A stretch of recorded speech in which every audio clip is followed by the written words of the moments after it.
मेरे प्यारे विद्यार्थियों, आप सभी कैसे हैं? मुझे पूरी उम्मीद है कि आप सभी बेहतर होंगे। आज का मोटिवेशन पंकज सर का क्या है, ध्यान से सुनिएगा। संक्षेप में एक प्रयास है आपके अंदर ऊर्जा डालने का।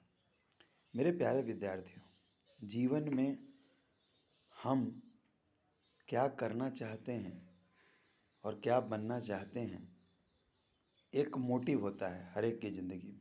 जब तक आपके जीवन में कोई मोटिव नहीं है तो कोई फोर्स नहीं होगा पढ़ने के लिए या उस लक्ष्य को प्राप्त करने के लिए।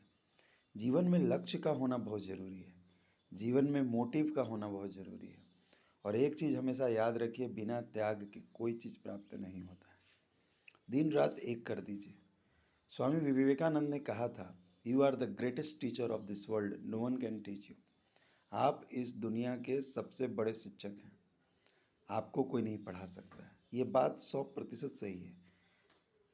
आपको कोई गाइड कर सकता है, आपको कोई रास्ता दिखा सकता है, आपको कोई पढ़ा नहीं सकता है। You are the greatest teacher of this world.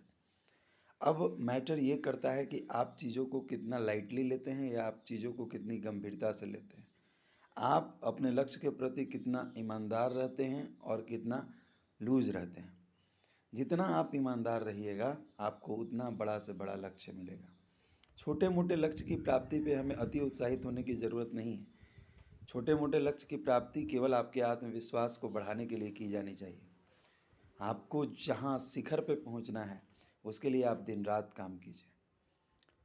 बहुत सारे ऐसे लोग हैं दुनिया में जो लगातार काम करते हैं, जैसे एलन मस्क का नाम किसी ने नहीं भूला है।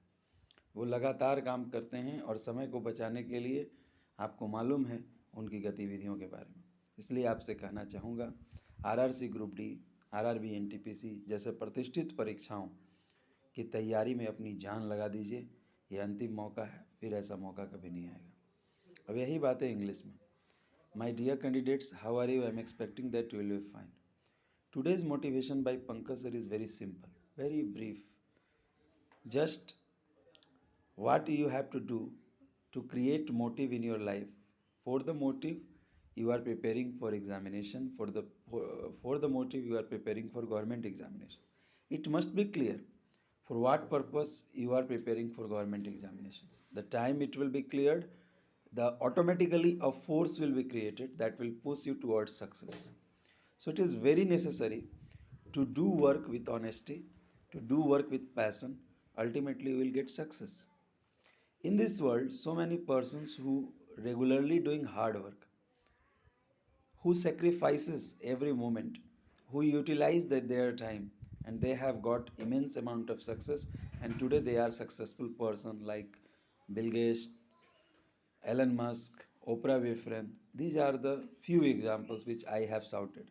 There are so many examples remaining.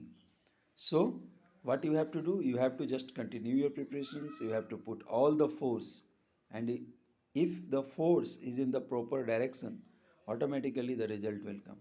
You have don't to bother about the result. You have to just act on your work, everything will be fine.